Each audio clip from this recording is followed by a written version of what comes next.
കൊടുങ്ങല്ലൂർ നിയോജക മണ്ഡലം LDF സ്ഥാനാർത്ഥി ശ്രീ VR സുനിൽകുമാർ നമ്മളോടൊപ്പം ചേരുകയാണ്. നമസ്കാരം സർ. നമസ്കാരം. നമ്മൾ മത്സര രംഗത്തേക്ക് ഇറങ്ങിയിരിക്കുകയാണ്.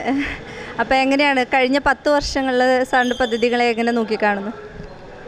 കഴിഞ്ഞ 10 വർഷക്കാലമായിട്ട് 1333 കോടി രൂപയുടെ വികസന പ്രവർത്തനങ്ങൾ കൊടുങ്ങല്ലൂർ നിയോജകമണ്ഡലത്തിൽ നടത്താൻ കഴിഞ്ഞ് എന്നുള്ള സർക്കാരിൻ്റെ ഭാഗമായി നടത്താൻ കഴിഞ്ഞു എന്നുള്ളത് ഒരു അഭിമാനകരമായിട്ടുള്ള കാര്യമായിട്ടാണ് ഞാൻ കാണാൻ ആഗ്രഹിക്കുന്നത്.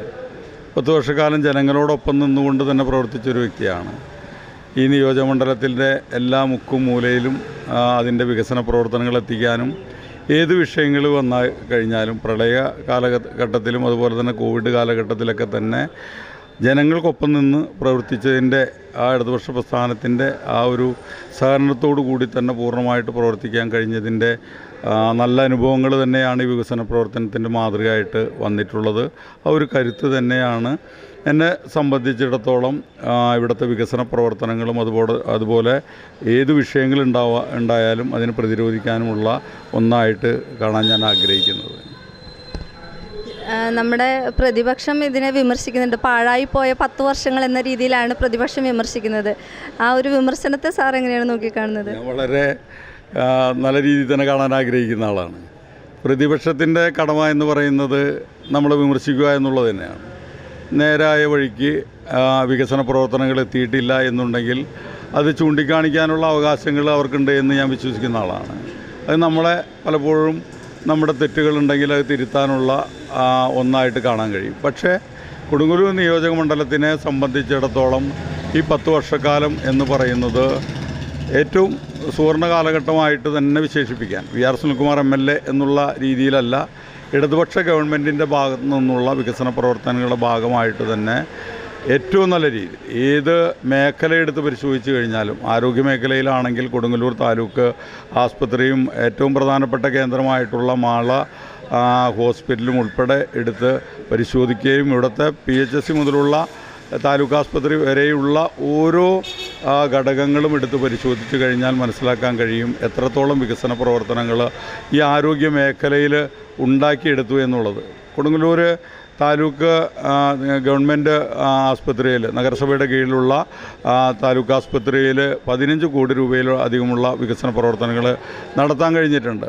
വിവിധങ്ങളായിട്ടുള്ള ഫണ്ടുകൾ ഉപയോഗപ്പെടുത്തിക്കൊണ്ട് തന്നെ അവിടുത്തെ എല്ലാ സമ്പൂർണ്ണമാക്കപ്പെടുന്ന രീതിയിലേക്ക് കൊണ്ടുവരാൻ കഴിഞ്ഞിട്ടുണ്ട്. അവസാന സമയത്ത് പോലും സൂപ്രണ്ട് എന്താണ് വേണ്ടത് എന്നുള്ള ചോദ്യത്തിന് ഉത്തരം 2.5 കോടി രൂപ ഇനി അതിൻ്റേതായിട്ടുള്ള പൂർണ്ണതയിലേക്ക് വേണമെന്ന് പറഞ്ഞതിൻ്റെ അടിസ്ഥാനത്തിൽ 2.5 കോടി രൂപ കൂടി അനുവദിച്ചുകൊണ്ടാണ് താലൂക്ക് ആസ്പത്രി നഗരസഭയുടെ കീഴിലുള്ള താലൂക്ക് ആസ്പത്രിയുടെ പ്രവർത്തനങ്ങൾ നടത്തപ്പെട്ടിട്ടുള്ളത്. എന്താണ് അവിടെ ആവശ്യകത എന്ന് വെച്ചാൽ അത് സമ്പൂർണ്ണമാക്കപ്പെട്ടിട്ടുള്ള രീതിയിലേക്ക് പ്രൊസീഡിങ്സാണ്, നടപടിക്രമങ്ങളാണ് പലതും നടന്നുകൊണ്ടിരിക്കുന്നത്. പൂർത്തീകരിക്കപ്പെട്ട കാര്യങ്ങളെല്ലാം തന്നെ അവിടെ ഉണ്ടായിട്ടുണ്ട്. ഡെൻ്റൽ ഹോസ്പിറ്റലുണ്ട്, മാമോഗ്രാമുണ്ട്, ഡയാലിസിസ് യൂണിറ്റ് ഉണ്ട്. അങ്ങനെ എല്ലാ മേഖലകളിലേക്ക് സാധാരണപ്പെട്ട ജനവിഭാഗങ്ങൾക്ക് എത്തിച്ചേരാൻ കഴിയുന്ന രീതിയിലേക്ക് 1500-2000 പേരാണ് ഇന്ന് ഗവൺമെൻറ് ആസ്പത്രിയിലേക്ക് വരുന്നത് എന്നുകൂടി മനസ്സിലാക്കിക്കൊണ്ട് അതിൻ്റെ നല്ല രീതിയിലുള്ള പ്രവർത്തനങ്ങൾ ഈ കാലഘട്ടത്തിൽ കൊണ്ടുവരാൻ കഴിഞ്ഞിട്ടുണ്ട്. 15 കോടി രൂപയിലധികം അവിടെ ചെലവഴിക്കപ്പെട്ടിട്ടുണ്ട്. വിദ്യാഭ്യാസ സ്ഥാപനങ്ങൾ 60 കോടി രൂപയാണ് കൊടുങ്ങല്ലൂർ നിയോജക മണ്ഡലത്തെ സംബന്ധിച്ചിടത്തോളം വിദ്യാഭ്യാസ മേഖലയിൽ ചെലവഴിക്കാൻ കഴിഞ്ഞിട്ടുള്ളത്. കൊടുങ്ങല്ലൂർ മേഖലയിലെ ഒറ്റ ഗവൺമെൻറ് സ്കൂളുകൾ വിദ്യാലയങ്ങൾ പോലും ഫണ്ടുകൾ അനുവദിക്കപ്പെടാത്തതും ഭൗതിക സാഹചര്യങ്ങൾ മെച്ചപ്പെടാത്തതുമായിട്ടുള്ള ഒരു വിദ്യാലയവും ഇന്ന് കൊടുങ്ങല്ലൂർ നിയോജക മണ്ഡലത്തിൽ പ്രതിപക്ഷം ആരോപിക്കുന്ന രീതിയിൽ ആ വിദ്യാലയങ്ങളുണ്ടോ എന്ന് ചോദിച്ചാൽ എല്ലാ വിദ്യാലയങ്ങൾക്കും ഫണ്ട് അനുവദിക്കപ്പെട്ടിട്ടുണ്ട്. എയ്ഡഡ് സ്കൂളുകൾ പോലും ഫണ്ട് അനുവദിക്കപ്പെട്ടിട്ടുള്ള ഒരു കാലഘട്ടമാണ് ഈ ഗവൺമെൻറ്റിൻ്റെ പിണറായി വിജയൻ നേതൃത്വം നൽകുന്ന ഈ ഗവൺമെൻറ്റിൻ്റെ കാലഘട്ടത്തിൽ ഉണ്ടായിട്ടുള്ളത് എന്നുള്ളതാണ്. ഇൻഡോർ സ്റ്റേഡിയം KKTM കോളേജിലെ ഇൻഡോർ സ്റ്റേഡിയവും അതുപോലെ തന്നെ വലിയറമ്പ് സ്കൂളിൻ്റെ ഗ്രൗണ്ട് ഉൾപ്പെടെ എല്ലാം സജ്ജമാക്കുന്ന രീതിയിൽ അന്നമനട ടർഫ് ഇതെല്ലാം തന്നെ ഗ്രൗണ്ടുകളുടെ കാര്യത്തിൽ ഏറ്റവും നല്ല രീതിയിലേക്ക് വിദ്യാർത്ഥികൾക്കും യുവജനങ്ങൾക്കെല്ലാം തന്നെ കളിക്കാവുന്ന രീതിയിലേക്ക് വിദ്യാലയത്തെയും സജ്ജമാക്കുന്ന നടപടിയിലേക്ക് കൊണ്ടുവരാൻ കഴിഞ്ഞിട്ടുണ്ട് എന്നുള്ളതാണ്. റോഡുകളെടുത്ത് പരിശോധിക്കട്ടെ, ഒന്നോ രണ്ടോ റോഡുകൾ ഒഴികെ എല്ലാം തന്നെ BMBC ആക്കത്തക്ക രീതിയിലേക്ക് ആർക്ക് വേണമെങ്കിലും എപ്പോൾ വേണമെങ്കിലും പരിശോധിക്കാവുന്ന രീതിയിലേക്ക് കൊണ്ടുവരാൻ കഴിഞ്ഞിട്ടുണ്ട് എന്നുള്ളതാണ്. സാധാരണക്കാരൻ്റേതായിട്ടുള്ള ഇടമായിട്ടുള്ള എപ്പോഴും നമ്മൾ ആഗ്രഹിക്കുന്നത് എന്താണ്? കയറിക്കിടക്കാനുള്ള ഒരു വീട് എന്നുള്ളത് ഒരു പാവപ്പെട്ടവൻ്റെ ഏറ്റവും വലിയ സങ്കല്പമായിട്ട് തന്നെയാണ് ഞാൻ കാണാൻ ആഗ്രഹിച്ചിട്ടുള്ളത്. അവരെ ചേർത്ത് പിടിക്കുക എന്നുള്ളത് ഒരു കമ്മ്യൂണിസ്റ്റുകാരൻ്റെയും ഇടതുപക്ഷ പ്രസ്ഥാനത്തിൻ്റെയും എല്ലാം തന്നെ ഒരു ചിന്തയാണ്. അത് എല്ലാ കാലത്തുമുള്ള ആഗ്രഹങ്ങൾ തന്നെയാണ്. അതിനനുസൃതമായിട്ട് തന്നെയാണ് 12ഓളം വീടുകൾ കൊടുങ്ങല്ലൂർ നഗരസഭയുടെ കീഴിലുള്ള കനാൽ ബേസ് എന്ന സ്ഥലത്ത് ഓലമേഞ്ഞ് ഞാൻ എല്ലാ ദിവസവും അങ്ങോട്ടും ഇങ്ങോട്ടും പോകുമ്പോൾ കണ്ടുകൊണ്ടിരുന്ന, വളരെ ചെറുതായിരിക്കുമ്പോൾ കണ്ടുകൊണ്ടിരുന്ന ആ കനാൽ ബേസിലെ 12 ഓലമേഞ്ഞ വീടുകളിൽ കിടന്ന് ഒറ്റമുറിയിൽ കിടന്നുറങ്ങിയിട്ടുള്ള ആ കുടുംബാംഗങ്ങളെ ചേർത്ത് വെച്ചുകൊണ്ട് 1 കോടി രൂപയിലധികം ചെലവഴിച്ചുകൊണ്ട് ഫ്ലാറ്റ് സമുച്ചയം പണിത് കൊടുത്തു എന്നുള്ളതാണ് ഏറ്റവും വലിയ വികസന പ്രവർത്തനങ്ങളിൽ ഒന്നായിട്ട് കാണാൻ ഞാൻ ആഗ്രഹിച്ചിട്ടുള്ളത്. അത്രയും നല്ല രീതിയിൽ ജീവിക്കണം എന്നുള്ള ചിന്ത തന്നെയാണ് ഒരു കമ്മ്യൂണിസ്റ്റുകാരൻ്റെ ആഗ്രഹമായിട്ടുള്ളത്. അത് അത്തരത്തിൽ വികസന പ്രവർത്തനങ്ങൾ കൊണ്ടുവരാൻ ഈ കാലഘട്ടത്തിൽ സാധിച്ചിട്ടുണ്ട് എന്നുള്ളതാണ്. മറ്റൊന്ന് മുസ്ലിം പൈതൃക പദ്ധതിയുമായി ബന്ധപ്പെട്ടുകൊണ്ടുള്ള പ്രവർത്തനങ്ങളാണ്. ഏറെ ചർച്ച ചെയ്യപ്പെടേണ്ടതായിട്ടുള്ള വിഷയങ്ങളുമാണ് ഇതെല്ലാം തന്നെ.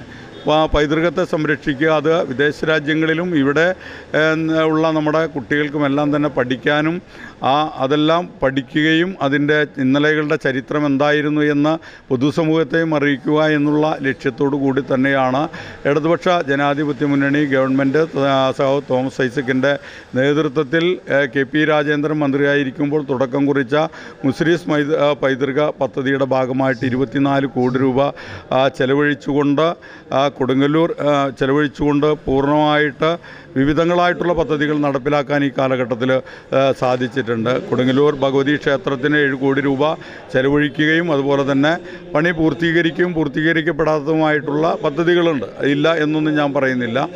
അതുപോലെ തന്നെ ചേരമാൻ ജുമാ മസ്ജിദിൻ്റെ ഒരു 1.5 കോടി രൂപ ചെലവഴിച്ചുകൊണ്ടുള്ള പ്രവർത്തന നടപടികൾ, അതോടൊപ്പം ഇന്ന് നമ്മുടെ സിനഗോഗ് ശ്മശാനം ഉൾപ്പെടെ 24 കോടി രൂപയുടെ പ്രവർത്തനങ്ങളുമായിട്ട് ഈ സർക്കാർ മുന്നോട്ട് പോവുകയാണ്. ഏറെ വിവാദങ്ങളുണ്ടായിട്ടുള്ള ഈ സിനഗോഗുമായി ബന്ധപ്പെട്ടുകൊണ്ട് കാലാവസ്ഥാ വ്യതിയാനം മൂലമുണ്ടായിട്ടുള്ള വിഷയങ്ങൾ, അത് തീർച്ചയായിട്ടും ആ വിഷയങ്ങളൊക്കെ തന്നെ ചർച്ച ചെയ്യുകയും അത് പുരാവസ്തുവുമായിട്ട് ചർച്ച ചെയ്യുകയും അവരുടെ അനുമതി കൂടാതെ അത് ഒന്നും ചെയ്യാൻ കഴിയില്ല എന്നുള്ള കാര്യങ്ങളെല്ലാം കൃത്യമായിട്ട് പൊതുസമൂഹത്തിന് അറിയാവുന്ന കാര്യങ്ങൾ അനാവശ്യമായിട്ടുള്ള ചർച്ചകളെ പുറത്തെടുക്കുമ്പോഴും അതിന് പൂർണ്ണമായിട്ടുള്ള ഫണ്ട് അനുവദിച്ചു കൊടുത്തുകൊണ്ട് അതിൻ്റെ പ്രവർത്തനങ്ങൾ തുടക്കം കുറിച്ചിരിക്കുകയാണ്.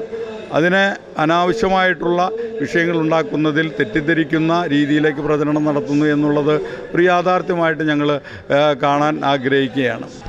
ഇത്തവണ ഒരു കേരളത്തിൽ UDF അനുകൂല തരംഗമുള്ളതായിട്ട് തോന്നുന്നുണ്ടോ? ഒരു 3ാം പിണറായി സർക്കാരിനൊരു സാധ്യത കാണുന്നുണ്ടോ?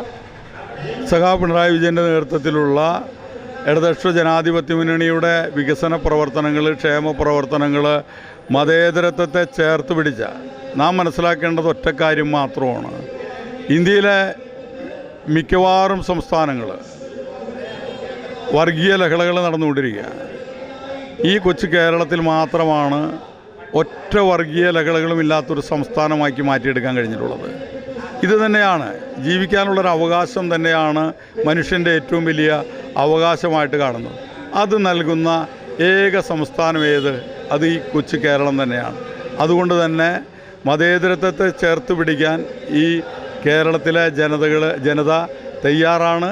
അതോടൊപ്പം തന്നെ വികസന കാര്യങ്ങളിൽ ഏറ്റവും അടിസ്ഥാന ജനവിഭാഗങ്ങളെ ചേർത്ത് പിടിച്ചിട്ടുള്ളൊരു ഗവൺമെൻറ്, സ്ത്രീ സമൂഹത്തെയും ചേർത്ത് പിടിച്ചിട്ടുള്ള ഗവൺമെൻറ്, കൊച്ചുമക്കളെ ചേർത്ത് പിടിച്ചിട്ടുള്ള ഗവൺമെൻറ്, വയോജനങ്ങളെ ചേർത്ത് പിടിച്ചിട്ടുള്ളൊരു ഗവൺമെൻറ്, അതാണ് ഇടതുപക്ഷ പ്രസ്ഥാനത്തിൻ്റെ വിജയം. 3ാം ഘട്ടത്തിലും ഇടതുപക്ഷ പ്രസ്ഥാനം വിജയിക്കുമെന്നുള്ള കാര്യത്തിൽ യാതൊരു സംശയവുമില്ല. വളരെ നന്ദി. വളരെ തിരക്കുള്ള സമയമാണ്. ഈ പ്രചരണ വേളയിലും ഞങ്ങൾക്ക് വേണ്ടി സമയം ചെലവഴിച്ചതിന് ഒരുപാട് നന്ദി. എല്ലാവിധ വിജയാശംസകളും. Thank you.